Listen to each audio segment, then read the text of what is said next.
અંદર છેલ્લે આપણે સ્વાધ્યાય દાખલા નંબર 18 જોયો.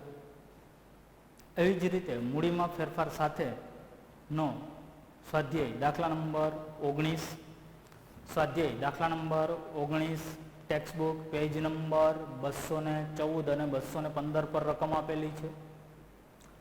રકમની અંદર આપણે જોઈએ તો ટપુ અને સોનું 1:2 પ્રમાણમાં નફો નુકસાન વહેંચતા એક પેઢીના ભાગીદારો છે. તારીખ 31/3/2016 રોજ તેમની પેઢીનું પાકું સરવૈયું નીચે મુજબ આપેલું છે. ટપુ અને સોનું 1:2 પ્રમાણમાં નફો નુકસાન વહેંચતા એક પેઢીના ભાગીદારો છે.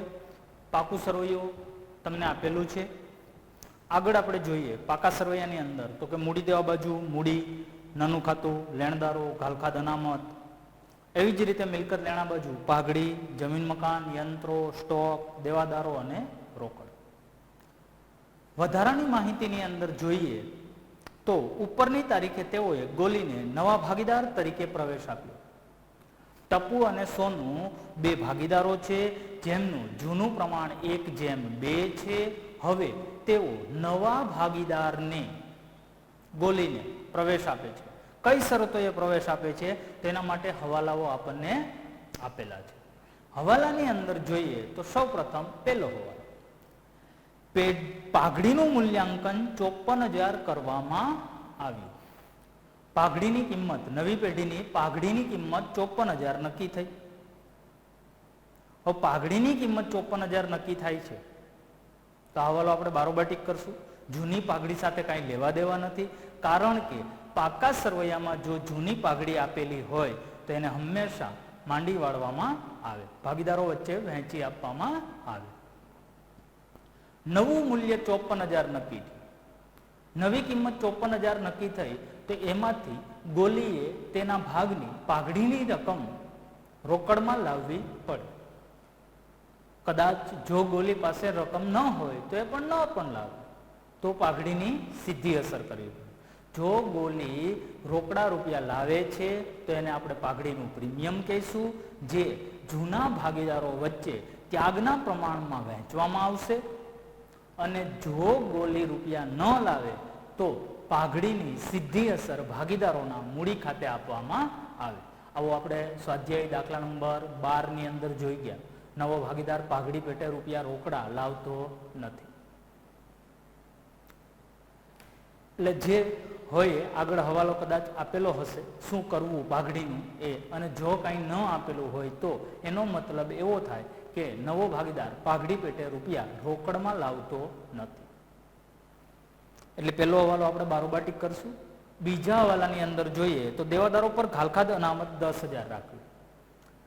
તો દેવાદારો પર ઘાલખાદ અનામત 10,000 રાખવાની છે તો ઘાલખાદ અનામત આપણને 16,000 આપેલી છે મૂડી દેવા બાજુ, જે 10,000 રાખવાની છે. તો દેવાદારોની સામે 2 નંબર અને ઘાલખાદ અનામતની સામે 2 નંબર લખશું આપણે. હવાલા નંબર 3, જમીન મકાનની કિંમતમાં 10% વધારો કરવાનો છે તો જમીન મકાનની સામે લખશું 3 નંબર. જમીન મકાન 3 લાખના આપેલા છે, જેના 10% એટલે કે 30,000નો વધારો કરવાનો છે. ત્યાર પછી સ્ટોકની યંત્રોની ચોપડે કિંમત તેની બજાર કિંમત કરતા 25% વધુ છે. યંત્રોની ચોપડે કિંમત તેની બજાર કિંમત કરતા 25% વધુ છે. કોના કરતા? તો કે બજાર કિંમત કરતા. બજાર કિંમત કરતા છે એટલે ધારો કે બજાર કિંમત 100 રૂપિયા તો એની ચોપડે કિંમત થાય 125 રૂપિયા, કારણ કે ચોપડે કિંમત છે એની બજાર કિંમત કરતા 25% વધારે છે. જેના કરતા આપેલું હોય ને એ ધારી લેવાય. બજાર કિંમત કરતા એટલે બજાર કિંમત 100, તો ચોપડે કિંમત વધુ છે એટલે ચોપડે કિંમત એના કરતા વધારે થશે 125. તો યંત્રોની સામે આપણે લખશું 4 નંબર. સ્ટોકની કિંમત 10% ઘટાડવી તો સ્ટોકની સામે આપણે લખશું 5 નંબર. સ્ટોક આપેલો છે આપણને 40,000, જેમાંથી 10% ઘટાડો કરવાનો છે 4,000 રૂપિયાનો. ગોલી નવી પેઢીની ચોખ્ખી મિલકતની 50% જેટલી રકમ મૂડી તરીકે લાવશે. ગોલી મૂડી તરીકે કેટલા રૂપિયા લાવે છે? તો કે ચોખ્ખી મિલકતની 50% રકમ. ચોખ્ખી મિલકત એટલે કે કુલ મૂડી. આ મિલકત લેણા બાજુનો આપણે સરવાળો કરીએ એટલે કુલ મિલકતો મળે. એમાંથી જવાબદારીઓ દેવાઓ જે આપેલા હોય એ બાદ કરી નાખીએ તો આપણને ચોખ્ખી મિલકત મળે. ચોખ્ખી મિલકત એટલે કુલ મિલકતો માઇનસ કુલ દેવા એટલે કે કુલ મૂડી. તો કુલ મૂડી છે એમાંથી 50% મૂડી ગોલી લાવશે. તો બાકીની 50% મૂડી કોની હશે? તો કે ટપુ અને સોનુની. એટલે એનો મતલબ એવો થયો કે ટપુ અને સોનુની જે કુલ મૂડી છે બંનેની મૂડીનો સરવાળો કરીએ, જેટલી મૂડી થશે એટલી જ મૂડી સામે ગોલી એકલો લાવશે 50%. કુલ ચોખ્ખી મિલકતના 50% એટલે કુલ મૂડીના 50%. કુલ મૂડીના અડધા. તો અડધી મૂડી ગોલીની એકલાની થાય અને અડધી મૂડી કોની થાય? તો કે ટપુ અને સોનુની. આગળ આપણે જોઈએ એ હવાલો બારોબાર ટીક કરશું. 6 નંબર. 7 નંબર, ગોલી તેના ભાગની પાઘડીની રકમ રોકડમાં લાવશે. પહેલો હવાલો આપણને આપ્યો, પાઘડીનું મૂલ્યાંકન 54,000 કરવામાં આવ્યું, પણ એક માટે ગોલી રૂપિયા રોકડા લાવે છે કે નથી લાવતો એ હતું નહીં. હવે આપણને કીધું 7મા હવાલા ગોલી પાઘડી પેટે રોકડ લાવશે. નવો ભાગીદાર પાઘડી પેટે રૂપિયા રોકડમાં લાવે તો એને કહેવાય પાઘડીનું પ્રીમિયમ, જે આપવાનું કોને? જૂના ભાગીદારોને. કયા પ્રમાણમાં? ત્યાગના પ્રમાણ. એ હવાલો બારોબાર ટીક કરશું. 8મો હવાલો, ટપુ તેના નફાનો 1/3 ભાગ જ્યારે સોનું તેના નફાના ભાગમાંથી 1/6 ભાગ ગોલીને આપશે. આવું આપણે શીખી ગયા. ટપુ તેના નફાનો 1/3 ભાગ જ્યારે સોનું તેના નફાના ભાગમાંથી 1/6 ભાગ આપશે. ભાગમાંથી અને ભાગનો કીધું હોય તો તમારે ત્યાગ શોધવો પડે. ભાગમાંથી કીધું હોય તો જે આપેલો ભાગ છે એ ત્યાગ જ છે. એટલે ટપુનો ત્યાગ આપણે શોધવો પડશે. જ્યારે ગોલી સોનુનો ભાગ છે ત્યાગ છે 1/6 આપેલો છે. ટપુનો ત્યાગ શોધવા માટે શું કરવું પડે? તો કે તરફેણનો ભાગ અને જૂના ભાગનો ગુણાકાર. તો આપણે એના માટે ત્યાગ શોધી લઈએ. સૌ પ્રથમ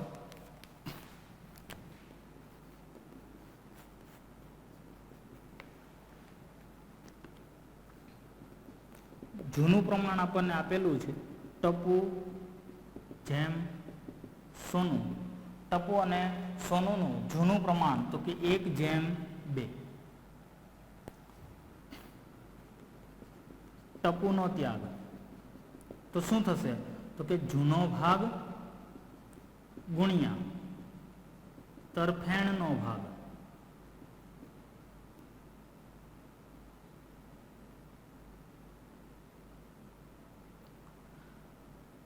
ટપુનો જૂનો ભાગ કેટલો? તો કે 1/3 ગુણ્યા પોતાના ભાગનો 1/3 ભાગ એટલે હજી 1/3 તો 1/9.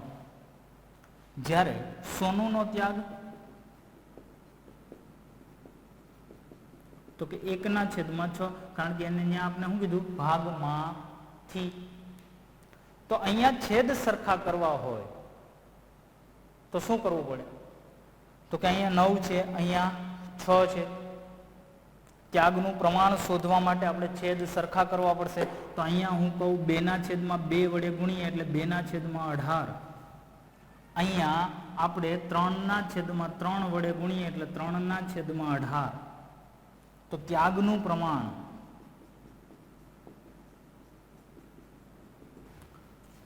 શું થાય? તો કે ટપુ જેમ સોનું બરાબર 2/3.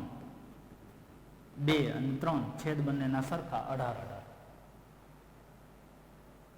આ ત્યાગનું પ્રમાણ આપણને મળી ગયું. દાખલાની શરૂઆત આપણે કરીએ તો સૌપ્રથમ જૂના પાકા સરવૈયામાંથી આપણે એન્ટ્રીઓ આપીએ. તો જૂના પાકા સરવૈયામાંથી ગણતરીની શરૂઆત કરીએ તો સૌપ્રથમ મૂડી દેવા બાજુ મૂડી લખાય ક્યાં? તો કે મૂડી ખાતાની જમા બાજુ બાકી આગળ લાવ્યા. તો મૂડી ખાતાની જમા બાજુ બાકી આગળ લાવ્યા. ટપુની મૂડી અને સોનુની મૂડી? તો કે ટપુની મૂડી છે 2 લાખ, જ્યારે સોનુની મૂડી છે 3 લાખ. ગોલીની મૂડી આપેલી હોય નહીં. આગળ નફા નુકસાન ખાતું, તો ભાગીદારો વચ્ચે વહેંચાય, જમા બાકી છે, મૂડી દેવા બાજુ આપેલું છે, એટલે મૂડી ખાતાની જમા બાજુ નનું ખાતે ટપુ અને સોનું વચ્ચે જૂના પ્રમાણની અંદર ભાગ પાડીએ તો જૂનું પ્રમાણ છે 1/2. 1/2 ના પ્રમાણમાં ભાગ પાડીએ તો નફા નુકસાન ખાતું આપેલું છે 48,000. 48,000 ના 1/2 ના પ્રમાણમાં ભાગ પાડીએ એટલે 16,000 અને 32,000.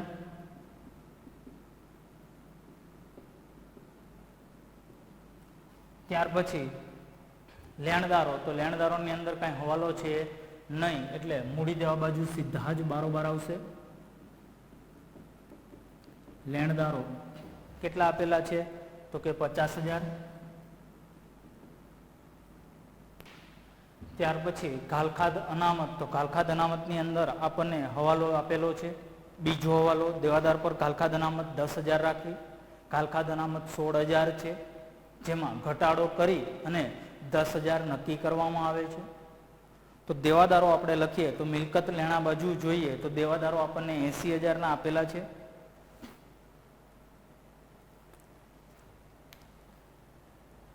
દેવાદારો 80,000 છે, એમાંથી ઘાલખાદ અનામત આપણે 10,000 બાદ કરીએ તો અહીં મિલકત લેણા બાજુ સૌપ્રથમ દેવાદારો 80,000, એમાંથી માઇનસ ઘાલખાદ અનામત નવી 10,000 રાખવાની કીધી છે, એટલે બારોબાર આવશે 70,000. પણ જૂની ઘાલખાદ અનામત હતી 16,000, નવી આપણે ગણીએ છીએ 10,000, એટલે ઘાલખાદ અનામતની કિંમતમાં ઘટાડો થયો. ઘટાડો થાય ઘાલખાદ અનામતમાં તો આપણને ફાયદો થાય. ફાયદો થાય એટલે પુનઃ મૂલ્યાંકન ખાતાની જમા બાજુ ઘાલખાદ અનામત ખાતે નવી માઇનસ જૂની, સોરી જમા બાજુ છે એટલે આપણે લખશું જૂની માઇનસ નવી. ફાયદો થયો 16,000 માંથી 10,000 બાદ કરીએ એટલે 6,000 નો ફાયદો. ઉધાર બાજુ લખીએ ત્યારે નવી માઇનસ જૂની, જો વધારો થયો હોય તો. ત્યાર પછી આપણે આગળ જોઈએ તો મૂડી દેવા બાજુ પૂરું એટલે મિલકત લેણા બાજુ, તો મિલકત લેણા બાજુ સૌપ્રથમ પાઘડી આપેલી છે 54,000, જૂની પાઘડી છે 54,000 ને ભાગીદારો વચ્ચે જૂના પ્રમાણમાં વહેંચવામાં આવે, માંડી વાળવામાં આવે. તો પુનઃ મૂલ્યાંકન ખાતાની ઉધાર બાજુ પાઘડી ખાતે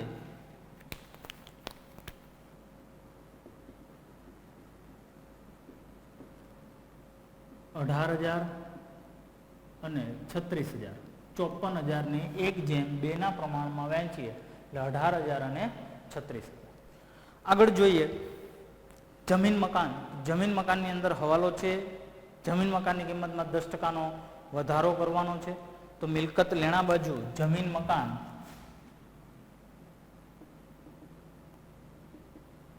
3 લાખ કિંમત આપેલી છે, જેમાં 10% વધારો કરીએ તો 3 લાખના 10% એટલે 30,000, તો બારોબાર આવશે 3,30,000. વધારો થાય એટલે આપણને ફાયદો થાય. ફાયદો થાય તો પુનઃ મૂલ્યાંકન ખાતાની જમા બાજુ જમીન મકાન ખાતે કેટલા? તો કે 30,000. આગળ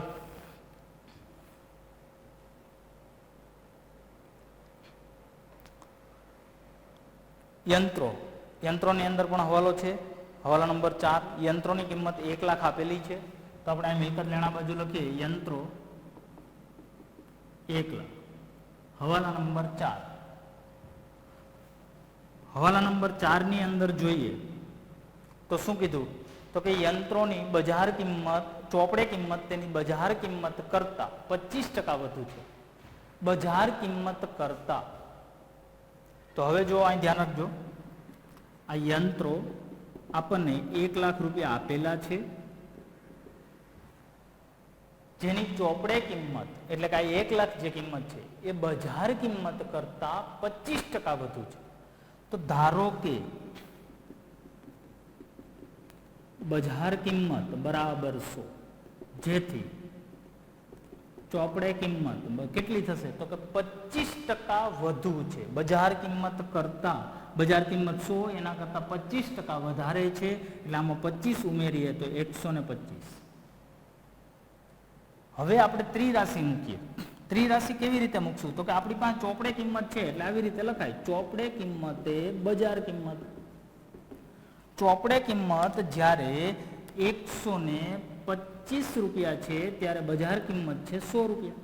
તો ચોપડે કિંમત 1 લાખ હોય ત્યારે બજાર કિંમત કેટલી તો કે 1 લાખ ગુણ્યા 100 ભાગ્યા 125 એટલે યંત્રોની કિંમત થાય 80,000. યંત્રોની કિંમત કેટલી થશે 80,000. યંત્રો આપ્યા કેટલાના 1 લાખના, કિંમત નક્કી થઈ 80,000. તો શું કરવું પડશે ઘટાડો. કેટલો ઘટાડો થશે તો કે 20,000 નો. એટલે યંત્રોની બજાર કિંમત આવશે 80,000. ઘટાડો થયો એટલે આપણને નુકસાન થાય તો કે પુનઃ મૂલ્યાંકનની ઉધાર બાજુ યંત્રો ખાતે કેટલા તો કે 20,000. વધારો ઘટાડો જ પુનઃ મૂલ્યાંકન ખાતામાં લખાય. ત્યાર પછી આગળ જોઈએ તો યંત્રો પછી સ્ટોકની અંદર પણ હવાલો આપેલો છે. પાંચમો, સ્ટોકની કિંમત 10% ઘટાડવી. સ્ટોક કેટલો આપેલો છે તો કે 40,000 સ્ટોક આપેલો છે. તો અહીં મિલકત લેણા બાજુ સ્ટોક 40,000. હવાલાની અંદર કીધું 10% કિંમત ઘટાડવી. તો ઘટાડો કરીએ તો માઇનસ ઘટાડો 10% એટલે 4,000 એટલે બારોબાર આવશે 36,000. ઘટાડો થયો એટલે આપણને નુકસાન થાય તો પુનઃ મૂલ્યાંકનની ઉધાર બાજુ સ્ટોક ખાતે કેટલા તો કે 4,000. ચાલો આગળ હવે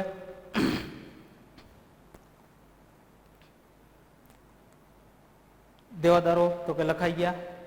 રોકડ માટે આપણે રોકડ બેંક ખાતું બનાવેલું છે. રોકડ બેંકની બાકી ઉધાર બાજુ બાકી આગળ લાવ્યા 40,000. ચાલો ત્યાર પછી આપણે આગળ જોઈએ તો પાકા સરવૈયામાંથી પૂરું થઈ ગયું એટલે હવે બાહ્ય હવાલાઓ. તો બાહ્ય હવાલાની અંદર પહેલો હવાલો પાઘડીનું મૂલ્યાંકન 54,000 કરવામાં આવ્યું. પાઘડીનું મૂલ્યાંકન 54,000 કરવામાં આવે છે. એમાંથી ગોલીનો ભાગ નક્કી કરવો અને સાતમો હવાલો આપણને કીધો ગોલી તેના ભાગની પાઘડીની રકમ રોકડમાં લાવશે. તો ગોલી કેટલા રૂપિયા રોકડા લાવશે તો એના માટે ગોલીનો ભાગ શોધવો પડશે. ગોલીનો ભાગ કેટલો છે તો કે આપણને ખબર નથી. તો એના માટે આપણે ગણતરી કરીએ.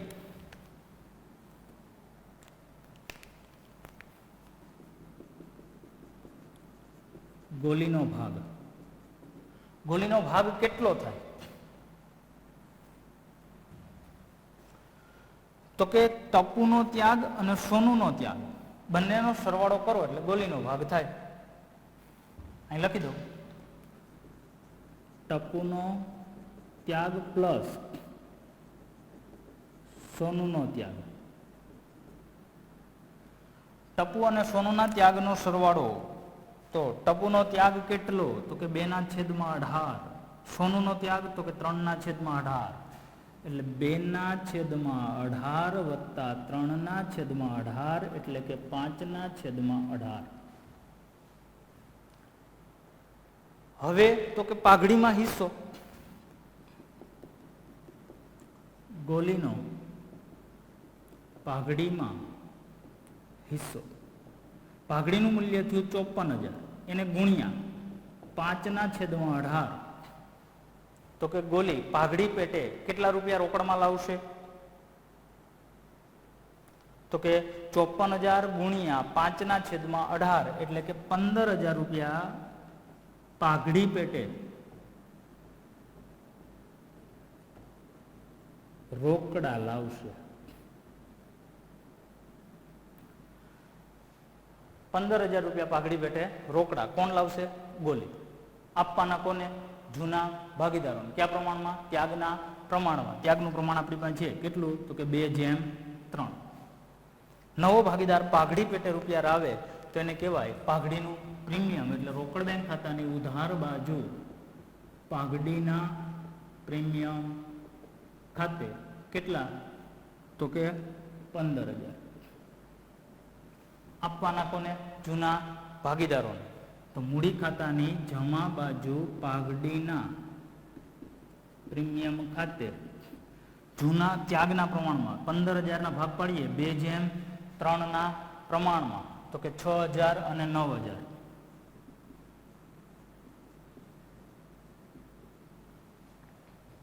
હવે તો કે આગળ કયો હવાલો બાકી રહ્યો? તો આમ જોવા જઈએ તો એક હવાલો બાકી રહ્યો, બીજો થઈ ગયો, ત્રીજો થઈ ગયો, 4, 5 થઈ ગયા, છઠ્ઠો હવાલો. ગોલી નવી પેઢીની ચોખ્ખી મિલકતની 50% જેટલી રકમ મૂડી તરીકે લાવશે. બાકીના બધા હવાલા થઈ ગયા. નવી પેઢીની ચોખ્ખી મિલકતની 50% રકમ. તો નવી પેઢીની ચોખ્ખી મિલકત કેટલી? તો કે કુલ મિલકતોમાંથી કુલ દેવા બાદ કરવાના. તો કુલ મિલકતોમાં એ રોકડ બેંક ઘટે છે, અને રોકડ બેંક ત્યારે જ મળશે જ્યારે ગોલી રૂપિયા લાવશે. તો ટપુ અને સોનુની જેટલી મૂડી થાય એટલી જ મૂડી કોની થાય? ગોલીની. તો આપણે પહેલા ટપુ અને સોનુની મૂડી શોધી લઈએ, કારણ કે કુલ મિલકતના 50%. ચોખ્ખી મિલકતના, ચોખ્ખી મિલકત એટલે મૂડી, અને મૂડીના 50% મૂડી ગોલી લાવે. તો બાકીના 50% કોણ? તો કે ટપુ અને સોનું. તો ટપુ અને સોનુની જેટલી મૂડી થાય એટલી જ મૂડી ગોલીની થશે. તો આપણે ટપુ અને સોનુની મૂડી શોધવા માટે સૌપ્રથમ પેલા પુનઃમૂલ્યાંકન ખાતું બંધ કરીએ. પુનઃમૂલ્યાંકન ખાતું બંધ કરીએ તો અહીં જમા બાજુ સરવાળો થશે 36,000, ઉધાર બાજુ પણ સરવાળો થશે 36,000. 36,000 માંથી 24,000 બાદ કરીએ એટલે કે 12,000. આને આપણે શું કહીશું? નફો ભાગીદારોના મૂડી ખાતે. કોણ કોણ? તો કે ટપુ અને સોનું. ટપુ અને સોનું વચ્ચે જૂના પ્રમાણમાં ભાગ પાડીએ તો જૂનું પ્રમાણ છે 1:2, એટલે કે 4,000 અને 8,000. આની ક્રોસ એન્ટ્રી કરીએ એટલે જમા બાજુ પુનઃ મૂલ્યાંકન ખાતે ટપુના ખાનામાં 4,000, સોનુના ખાનામાં 8,000. હવે આપણે ટપુ અને સોનુની મૂડી શોધવા માટે ટપુ અને સોનુની મૂડીનો સરવાળો કરીએ તો અહીંયા ટપુનો સરવાળો કરીએ 2,16,000, 6,000 ને 4,000, એટલે કે 2,26,000. તો ઉધાર બાજુ પણ 2,26,000. 2,26,000 માંથી 18,000 બાદ કરીએ એટલે 2,08,000. એવી જ રીતે સોનુનો સરવાળો કરીએ 3,32,000, 9,000 અને 8,000, એટલે કે 3,49,000. તો ઉધાર બાજુ પણ 3,49,000.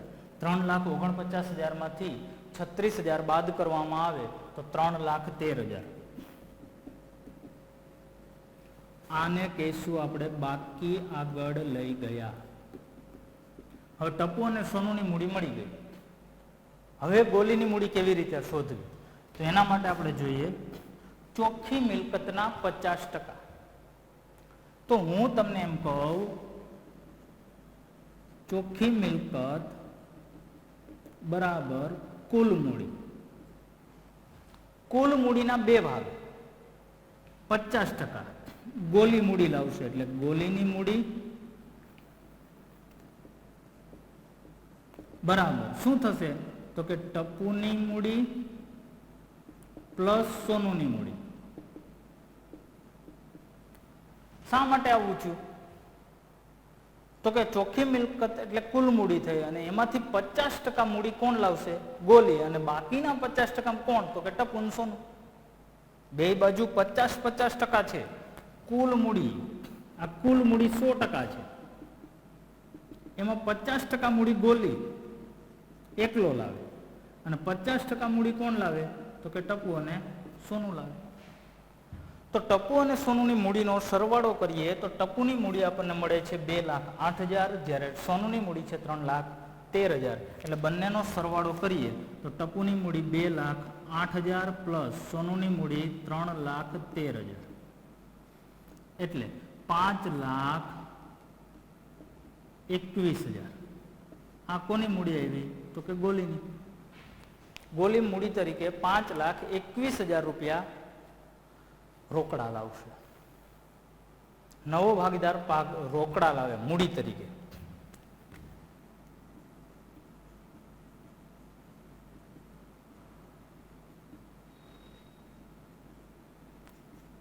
નવો ભાગીદાર મૂડી તરીકે રૂપિયા રોકડા લાવે છે એટલે આપણી પાસે રોકડ આવે તો રોકડ બેંક ખાતાની ઉધાર બાજુ કોણ લેવું તો કે ગોલી. ગોલીના મૂડી ખાતે કેટલા લાવે છે તો કે 5,21,000. રોકડા લાવે એટલે રોકડ બેંક મૂડી ખાતાની જમા બાજુ રોકડ બેંક ખાતે કેટલા તો કે 5,21,000. એમનો સરવાળો કરીએ તો જમા બાજુ 5,21,000, ઉધાર બાજુ 5,21,000, ઘટે કેટલા તો કે 5,21,000. હવે આ મૂડીને આપણે ક્યાં લઈ જશું તો કે મૂડી ખાતા. કોના કોના તો કે ટપ્પુ, સોનુ અને ગોલી. 2,08,000 ટપ્પુના, સોનુના 3,13,000 અને ગોલીના 5,21,000. આ ત્રણેયનો સરવાળો કરો એટલે 10,42,000. આ 10,42,000 કુલ મૂડી થઈ. એમાંથી 50% મૂડી ગોલી. 10,42,000 ગુણ્યા 50%, 5,21,000 થઈ ગયા. 50% કુલ ચોખ્ખી મિલકતના 50% એટલે કુલ મૂડીના 50%. હવે આપણે રોકડ બેંક ખાતું બંધ કરીએ તો રોકડ બેંક ખાતાનો સરવાળો કરીએ તો રોકડ બેંક ખાતાનો સરવાળો કેટલો આવશે તો કે 5,76,000.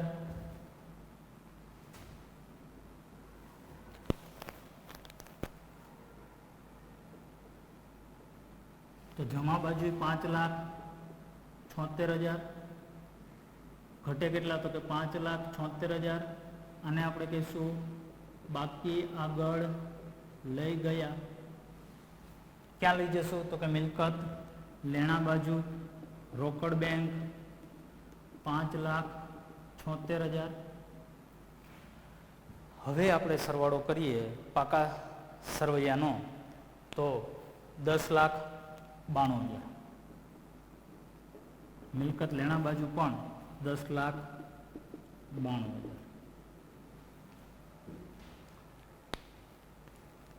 ખ્યાલ આવી ગયો હશે. કુલ ચોખ્ખી મિલકતના 50%. કુલ ચોખ્ખી મિલકત એટલે કુલ મૂડી. આમ જોવા જઈએ તો કુલ ચોખ્ખી મિલકત એટલે કે મિલકત કુલ મિલકતો માઇનસ કુલ દેવા. કુલ મિલકતો કેટલી તો કે 10,92,000. એમાંથી દેવા બાદ કરો એટલે 50,000. તો વધ્યું હું 10,42,000. આ કુલ મૂડી એ આપણી ચોખ્ખી મિલકત અને એના 50% રકમ છે એ નવો ભાગીદાર મૂડી તરીકે રોકડા લાવે છે. Thank you.